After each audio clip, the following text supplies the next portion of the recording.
Slow-moving ang inventory? Don't panic. May solusyon dyan. May nakausap akong business owner na may maliit na hardware store. Sabi niya, ang dami naming stocks pero bakit parang hindi gumagalaw? Lagi na lang may natutulog na item sa bodega.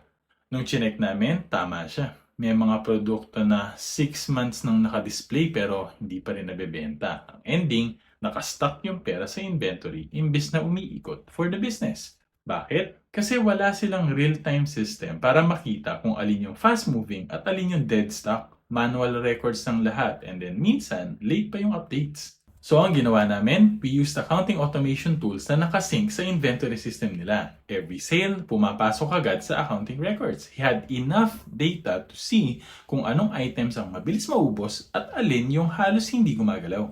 And because of this, nakabuo sila ng strategy na mag-discount sa slow-moving stocks para lang maubos and then nag-focus sa pagbili ng fast-moving items going forward. After 3 months, mas lean na yung inventory at mas magaan yung cash flow. Kung naiinis ka na sa mga produkto na parang display na lang forever, hindi ka basta kulang lang sa benta.